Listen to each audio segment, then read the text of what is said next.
Hello, everybody. Hello, and welcome to the Talking Stage. Today, I'm joined here with Ben. Mr. Ben Samarin. So this guy has been my buddy for about 2 years now. Met in a little history class, and we still sticking it through for a while. We head to some tournaments for the games that we play, and then I appreciate this man a lot. He's given me a ton of what's it called, a lot of experiences. Right, we've grown together as friends a lot, and also in terms of fiscal things, you give me a lot of you've brought me places knots and stuff. So I really appreciate him and his family for that. So I have very high opinions of this man. So us two, I don't know if you noticed, we're both men, right? So guys, they usually have problems exposing how they feel, right? And then girls, I feel like they can communicate their emotions, not just communicate, but process their emotions, like significantly better than guys. Why do you think that is? So you agree, right? I agree. It's usually guys are more cautious about their feelings. They don't feel comfortable sharing as much as opposed to girls where they're just like to express themselves a lot. Yeah. Why do you think that is? That guys have a hard time expressing their emotions? I think it's because guys don't want to get too comfortable with a certain within a certain group. Because I feel comfortable sharing my feelings and my emotions with a few people, but that's just because I've known them for a long time and I trust them a lot. But I feel like guys have an easier time sharing their feelings with other guys in the room. Yeah. But if there's a girl in the room, I think it adds a little bit of pressure. yeah, exactly. Because girls, well, especially now with the ick. Yeah. So yeah. they'll see that. Oh, guys are getting emotional. That's an ick. Yeah. And it's just bro, we're just people. Yeah. Yeah. It's pretty hard because a lot of society standards is especially in the older times, guys are expected to be the breadwinner and tough. And then some part of that older part of society, even though we're moving away from it now, it's still moving into society. And then there's a lot of debates about it now too. This stuff like Andrew Tate and his opinions. And then from there, liberals, Democrats, how people express themselves is becoming in an increasingly larger part of society. And I definitely that part of the emotions is not directly part of it, but it's also related. But I think going back to what you were saying, that guys have an easier time talking with other guys. It's do you think that's because of the shared experience of not being able to speak about it? I think it's just because guys can understand each other a lot better than guys can understand girls. Yeah. And it's the same way girls understand girls a lot better than guys understand girls. That just simply because of that's how you were born. Yeah. I think it's typically easier, and you could argue this the same way. Guys could be comfortable sharing their feelings around girls. I think it depends on how long they've been together, Yeah. how long they've been friends for, or how long they've been hanging out for. I think that Yeah. definitely plays a big role in it, because I feel comfortable sharing a lot with my friends that I've known for a really long time. Yeah. But I don't feel as comfortable sharing some of my feelings with people I only met a few months ago. Yeah. You know? Yeah. And I think it's kind of a shame that guys have a hard time speaking with their emotions with girls, because I feel like girls can have a really good retrospective outlook of the situation, because guys will often see things from the guy's eyes, right? And then girls can see it with an alternative perspective. And maybe, I mean, it is a little frustrating too. It's a common problem for the opposite side. Girls will tell guys a problem, and then guys will often try to fix it instead of listening. It's very kind of a common trope. But on the other hand, guys, when they say their perspective to a girl, sometimes the girl can play devil's advocate sometimes, and it's kind of annoying. But it's very important to get the full grasp. So I think it's kind of a shame that guys have a hard time sharing with other girls, or with girls, because girls are they provide an alternative perspective, and of course it's the other way around too. So yeah, I mean, it's kind of unavoidable sometimes that You're always gonna find that one person who just you're always gonna there's always gonna be, and then they're how do I word this? There are outliers to the equation sometimes. Yeah. I feel it's not all some people just are just comfortable with sharing their emotions in general. And then there are just some people who refuse to share their emotions, guys Yeah. and girls. Yeah. So I really think I think it's mainly situational. I also think it's like environmental because I feel Yeah. like in some like areas you're more comfortable to share, but then like What do you mean by that? so I feel like in places where like you feel like you're most like comfortable, you feel like the most safe. Like for example, your own home, Mm-hmm. like you're more comfortable to share things with people like in your own home Got you. because you feel like you're in a safe space. Mm-hmm. Or for me, like my church, I Mhm. feel like I'm in a safe space at my church, so I feel like I'm comfortable to share. Mm-hmm. Or but just like in the environment, like that's what I mean by like the environment also Mhm. matters. Mm-hmm. And then were you saying something before you were talking about the actual environment? Oh yeah, I'll talk about like an outlier. Like Mhm. there are just some types of people who just like refuse to share or like just don't feel comfortable at all. Mhm. And then there are some types of people who are comfortable just like no matter what. Yeah. And Guy that's- or girl. yeah, guy or Yeah. girl, like doesn't matter. Yeah. And I think like it's kind of interesting. Oh, you mentioned something that you personally, it's like it's hard for you to share with people you've known for like 3 weeks, right? Mm-hmm. And then like you're saying they're like outliers who could share like pretty quickly. Mm-hmm. I feel like there might be more like a bigger division in the spectrum. Mm-hmm. So I feel like people who are very comfortable are becoming more common, and people who are very like reluctant are becoming more common, and like everybody in the middle who like is like linearly becoming more comfortable. I feel like those people are more rare, which is kind of interesting. Mhm. You agree? Yeah, I would agree. I feel like most people are usually on either side of the spectrum. I don't think it's usually either one or the other. You're either comfortable or you're not comfortable sharing your feelings. Yeah. Yeah. I think it's like it's kind of interesting that I feel like there's an increase of those people who are like the outliers, you know? Mm-hmm. I think it's like I think part of it might be like the shared trauma Mm-hmm. because people who become like very uh okay, so we'll take this from like a teenage perspective, right? Mm-hmm. So as you're like growing up, obviously you're not gonna have like as much hardships as like other people, depending on the environment. Like let's say you're like from a first world country, Mm-hmm. and then you won't have as many hardships, but there's a lot like a big part of like growing up is learning to just like toughen things out Mm-hmm. and like this is just a product of your environment and maybe you did something wrong, you know, but it's kind of like the culmination of your hardships kind of like it leads you to like tuck away how you feel, especially in guys, because guys are told to toughen it up, and then when they have the opportunity to share how they feel, I feel like that's where people who are very comfortable come out, because it's kind of like just like explodes after you like ball it up, you know. It kind of sucks that that's pretty common though. Yeah. Do you think it's like becoming less or more common? I kind of think right now it's becoming. I actually see a lot more people like really exposing themselves a lot more, like Mhm. feeling like more comfortable to share, especially now in like what year is it? 2024. Yeah. It's honestly pretty crazy how many people will like share and voice their opinions without like a care in the world of like what people Yeah. think about them.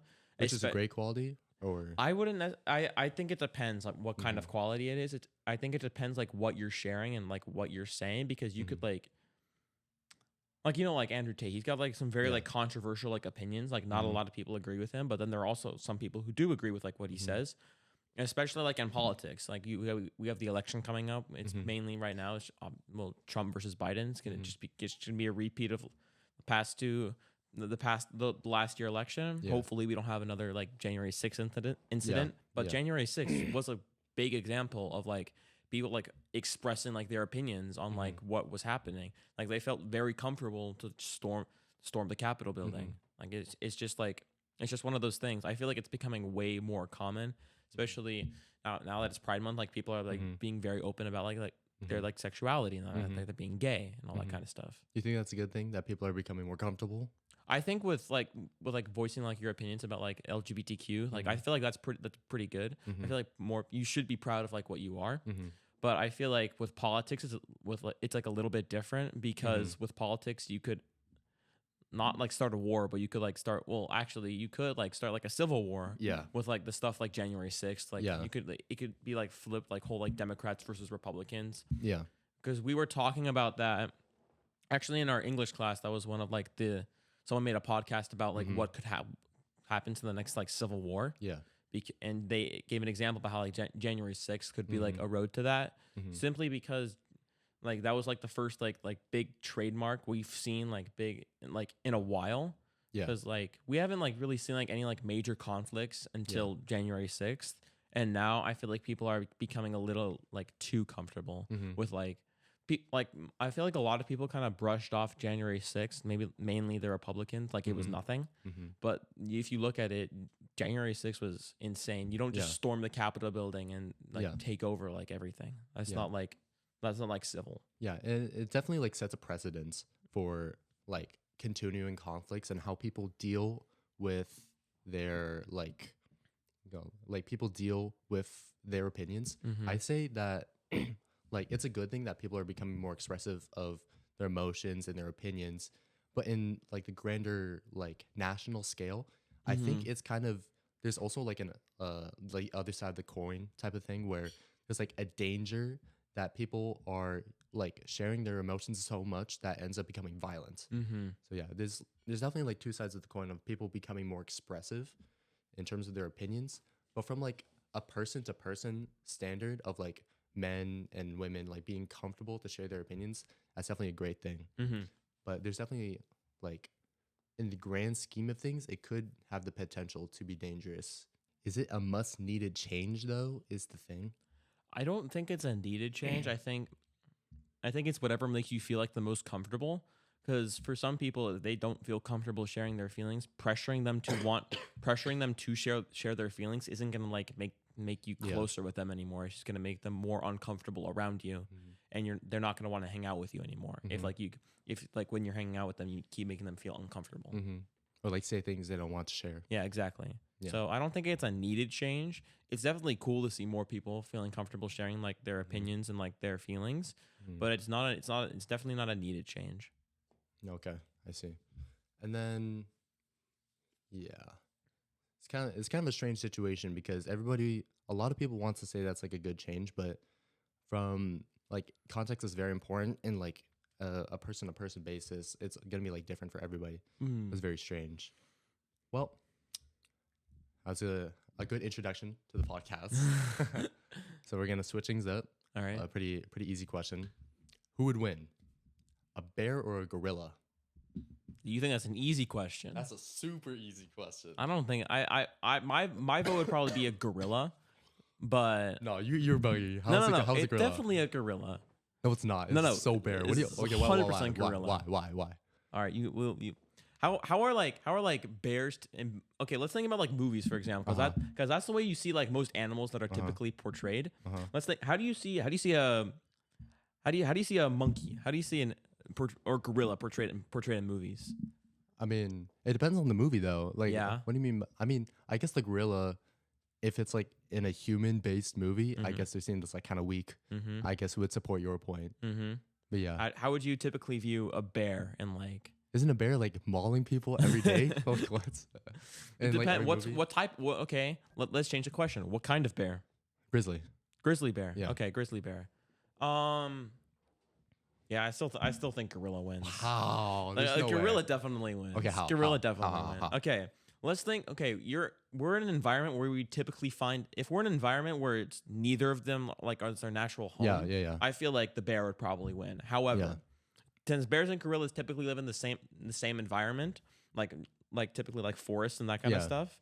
So if you go to like, or at least let's like forest versus rainforest. Yeah, exactly, that kind of thing. Yeah. So. Yeah, grizzly bears aren't typically seen too far from like lakes and rivers, which are like more in greenery like areas. Yeah. But if you like give a gorilla his natural habitat, like just swinging through the trees, what's the freaking bear gonna do about that? What's the bear gonna do? It's gonna watch him. I mean, the thing is though, like a bear is significantly bigger than a gorilla though. Is the thing. Well. What kind of gorilla are we talking? Okay. It's significantly bigger than him, and he has like gorillas have 10-inch claws though. Yeah. And they have like arms that are like literally more dangerous than chainsaws on each hand, and then like they can do it as many times as they would want. And you know, like one of my friends, he made like an interesting point that like, it was June. So okay. Yeah. He said that gorillas are constantly on the bulking season, and bears they have their hibernation, so they look lacking. So they have their bulking and they have their cut right after. Yeah, I mean, during the hibernation, sometimes actually no, they go on like a mega bulk, like mega dirty bulk, right before their hibernation. That was the thing. But like gorillas, they constantly on the bulking. According to my friend June, is like it's the dumbest. I mean, he's not wrong though. Let's be honest Nah, here. but the bear is still big as frick, bro. It's like it's too big for him. I don't. I don't think bear. I don't think bear. Okay, like I said, it depends like what habitat they're like fighting. It depends Yeah, like yeah. what area if they're fighting on like flat ground. Of course, the bear is gonna just beat the crap out Yeah. of the gorilla. Yeah. But like if they're fighting with like trees, with like vines, with like Yeah, the things that the gorilla can use, because the gorilla that's like its home is the trees. Its home is in the ground. Yeah. Like it definitely, I'd say it depends on the scenario. Yeah, yeah. I mean, it's kind of funny because like gorillas low-key have like, okay, well, am I really about to ask this? Which one has more aura? No, because I'll give gorillas some aura points because you know what they do? If they're like getting threatened by a motherfucker, they'll poop and then like grab the poop and throw it at them. They low-key get some aura Do points. not for that just one. ask which one has more aura. But the grizzly though, the grizzly when they're like big AF, they're like, they're low-key tough.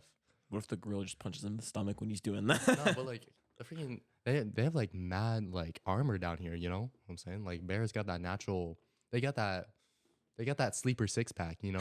It's like if every six pack was like the size of this table. That would be like bear six pack. That'd be crazy. Yeah. Yeah. All right. I still think the grizzly would win though. No. Like no matter what though. I think it's situational. Okay, listen. So with the grizzly, like so like the monkey tries to engage from the off angle, right? This is not Overwatch. It's trying to flank bro, right? And then, like, what if the grizzly Loki like their claws get stuck on that vine, John? You know what I'm saying? So what if the grizzly reads the gorilla? Is that what Yeah, you're bro. saying right now? For me, if I ever get dope and I'm playing Ana, bro, I'm ready with my sleep. I feel like the gorilla's more intelligent than a bear though. Like No, but, like- statistically speaking. No, they are. But like, a bear can't like. Bears aren't going to use centripetal force to like round across the bear. Why not? Like the bear is just like, oh, like What their if the- claws are gonna get stuck in that, John. You know what I'm saying? What if like the gorilla like wraps him up with the vines? And then bro just like plus 1,000 aura for that one. You know what I'm saying? Yeah. All right. There's another question I have prepared, Loki. Oh, I got you right here. All right. If you were an animal, which animal would you be? Ooh, okay. I've like been asked this question before, but I don't really think I've had like a definitive answer. If I were an animal, I don't know actually. I honestly, monkey. Really? Monkey. Yeah. You know, there's a saying that my buddy told me that like for the response to this question, the first person or the first animal they're going to say is the animal they want to be, and the second animal is the one they actually are. So you're a monkey, you want to be a monkey, then you got nothing. I don't know. Like, I feel like if like what animal like I was, I'd probably have like the animal of like a poodle. A poodle. Let's see. I'm white. A lot of poodles live like typically like nice like lavish lives. They're usually and taking that's associated with white. they're usually taken care of very well. It's true. Sounded like me. Not gonna lie. I guess so. Yeah, honestly, probably like a dog is probably like Probably dog. an animal that like I am most like. So you'd want to be a monkey, but in reality, you're just a dog. Yeah, I got that dog in me. I got that dog. In me. Never believed in magic until my dog turned into a snake. You know. Me personally, I feel like I would like to be the hippo, Loki. The hippo. The hippo is Loki got it. The you know? man-eating hippo. Yeah. You got high opinions of the hippopotamus? Hippos are tough. I can't even. Yeah, lie. Hippos are tough. hippos got aura. They're that guy, you know. And then, like, they got like, you know, they have like almost no fat. They have like 3-inch skin, and then like all muscle. They got like almost no fat. And then, also, you know what's tough? Like, they low-key have like super high intimidation stat.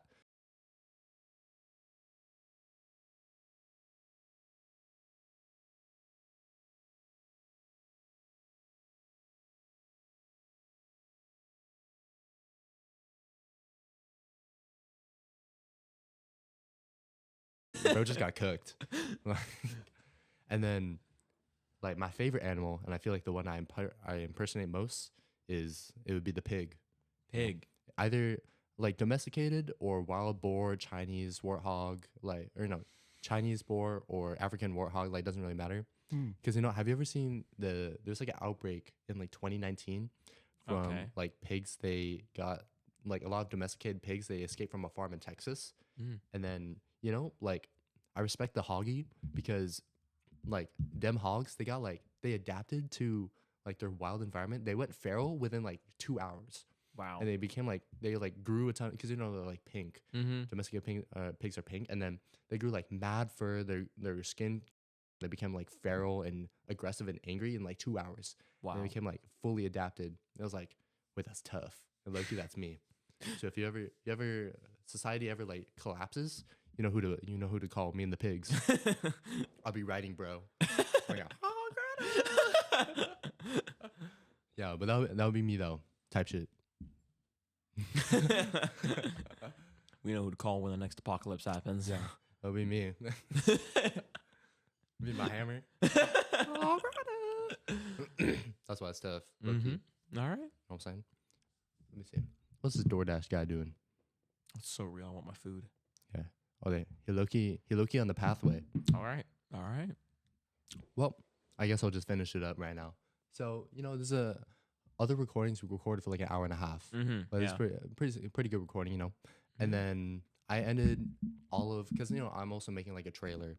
But I ended everybody who's on the podcast for the first time with this like a monologue where the reason I made this podcast isn't necessarily for like views or monetization. I think I told you this before, but it's like for the camera. Yeah.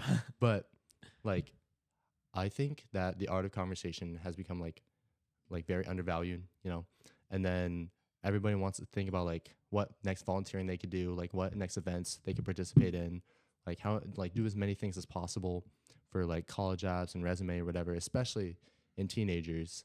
So I want to create this platform where like people our age can communicate freely about things that might be bothering them, things that they enjoy and they value, but they don't get to speak about a lot, and like really like for the benefit of us all and like my friends and the people who are on the show, who I really respect and appreciate, including you.